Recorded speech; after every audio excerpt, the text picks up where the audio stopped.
Yo, what's up guys? Another day, another biyahe serye na naman tayo. Yes, it's Monday, araw na naman ng biyahe. Halos 1 week nga akong hindi nakabiyahe niyan, kaya naman talagang sabik na sabik ako sa manobela. Ang dami kasing ganap, ang dami kong inasikaso, kaya naman ngayon lang kami ulit nakabiyahe. Halos ilang araw din ako sa Pangasinan noong nakaraang linggo. So ayan lang muna yung ikukwento ko sa inyo, at kapag okay na yung mga inayos namin sa Pangasinan, ikukwento ko din sa inyo syempre. At dahil 1 week nga tayong napahinga, nandiyan na yung madi-discharge yung battery natin, magkukulang ng hangin yung gulong. Kaya naman eto, ipapakita ko sa inyo yung ginagamit namin na charger ng battery. Yung charger nga pala na to ay pwedeng gamitin sa 12 volts at 24 volts. O di ba kainaman na isingit ko pa nga mang budol. Pwede siyang gamitin sa battery ng motor, ng sasakyan at saka ng truck. Medyo luma na nga din kasi itong aming battery, kaya naman pagka hindi napapaandar yung truck, nadi-discharge. Once full charge na pala ang ating battery, ay iilaw na yung green light indicator. Automatic na nga din pala tong mag-off once na ma-full charge na ang ating battery. Ibig sabihin ng red light naman na yan ay charging. Basta ayun lang, may manual naman to kapag umorder kayo, at ilalagay ko na lang yung link sa comment section. O di ba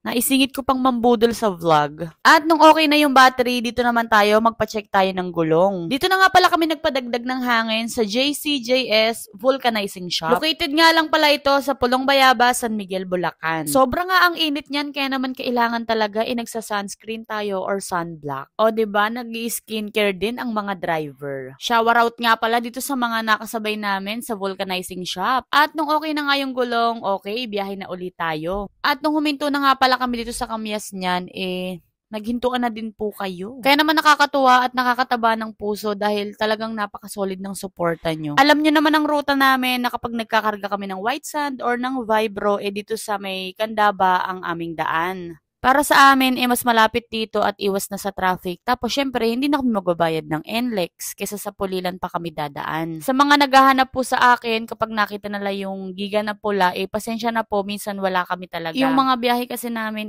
halos pang isang truck lang talaga. Kagaya ngayon, may umorder sa amin at bagong dalahan nga ito, kaya naman nakaahon kami. Simula kasi nung na-stop kami dun sa pagde-deliver sa may stockpile sa Pulilan, syempre, medyo humina na din talaga yung biyahe namin. At hindi nga pala tayo pinapabayaan ng Panginoon, kaya naman kahit papaano may umu-order sa atin ng mga bagong dalahan. Naniniwala din po ako na kapag mabuti kang tao, good karma yung maibabalik sa'yo. Kaya po, piliin natin na maging mabuti araw-araw para po tayo ay pagpalain. Ang dami ko nga palang chika at nandito na kami sa Vibrohan sa DFS. Madalang na nga yung nagkakarga ngayon, siguro nga dahil nga matumal. Pagdating namin dito, nakargahan na kami agad. 2 Vibro nga pala yung order sa amin ngayon sa San Mateo. Ang saya bumiyahe lagi, kapag may mga ka-convoy ka. Kaya sana laging 2 yung order.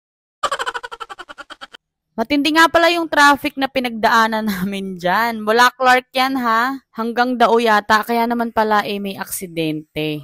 Kaya po dapat laging doble ingat o kahit nga triple pa. At palagi nating iisipin na meron tayong pamilyang nag-aantay sa atin. Ayun, at may naka-spot pa nga sa atin, sina Madam Lorraine at si Sir Brian. Taga-Angat sila at meron din silang tracking. Ayun, ingat po kayo. At dahil nga traffic na nito, ayan, nagkaabutan na po ng sticker. Bali, safe naman pong nagkakaabutan ng sticker, kaya naman wag po kayong mag-alala. Humihinto rin naman ako sa gilid at humihinto rin sila. Bali, nung pagkakarga namin, dire-diretso na kami hanggang makarating kami sa may Shell Balagtas. Hindi na pala ako nakapag-video nung pagdating namin doon dahil kumain na din kami agad. At dahil kami nga ay na-traffic, hindi na kami nakatambay sa may Shell Balagtas. Pagkakain namin, diretso biyahe na kami agad. Shoutout nga po pala natin yung mga nakasabayan natin sa NLEX. Nakakatuwa sila dahil talagang kinonvoyan nila kami mula Balagtas hanggang exit ng Mindanao. Naubusan na nga ako ng sticker pagdating dito.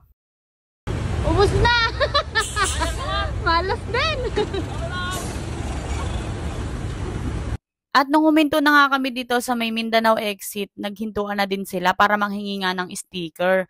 Kaya nga lang, naubusan na po ako ng sticker. Nandito na nga kami sa circle niyan at hindi nyo na ako makita sa dilim. At habang nagdadrive nga ako, ay isa-shoutout ko na kayo. Shoutout po RJRC Tracking, Christian Presa ng Macharbi Tracking, Jonathan Ragot from Bataan, Rakistang Ibon, Rock and Roll, Prinsipe Family from Sibul, San Miguel, Bulacan, JJRS Tracking from Cabanatuan, EJH Tracking from Norsagaran, Richard Pelovelio from Veloso Trucking, Rafael Amalingan and Batang Trucker, Vince Mark ng DLSQ Trucking, shout out Dan Parocha, Tuason Temis Jr. from Catanduanes, shout out nga din po pala kay Brian, at sa KJY Tracking kay Kuya Ireneo Karandang. Ayun, at malapit na nga tayo sa ating didiskargahan. Bali, yung dinalan pala namin dito ay yung stockpile nga ni Boss Mark. Ito yung 1011 hauling services. Available sa kanila ang White Sand, S1 at Vibro. Meron din pala silang rental ng mga mini dump, 6 to 10 wheeler ay available.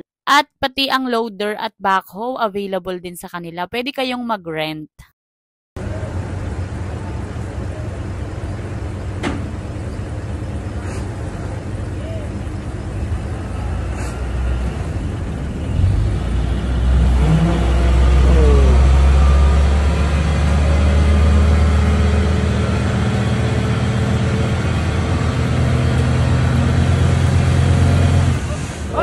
Bante konti.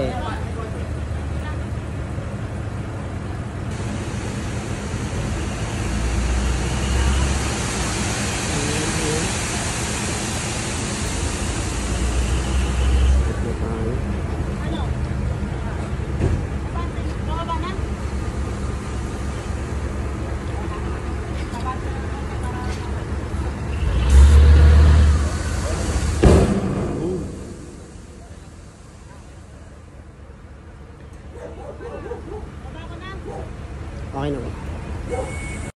Thank you Lord at diskargado na nga po tayo. Ito nga palang stockpile ay located lang sa Patiis, San Mateo, Rizal. Pagka-diskarga nga namin, nag-prepare pa pala si Madam and si Boss Mark ng merienda. Kaya naman ito, kain-kain lang ng konti, tapos chika-chika. At pagka-diskarga nga namin, syempre nagpapalit na ako. Minsan po itong aking sugar daddy ang pinagdadrive ko din. Syempre naman, kailangan ko din matulog. Kaya lang nahihiya daw siya, kaya minsan ayaw niya talaga nagdadrive.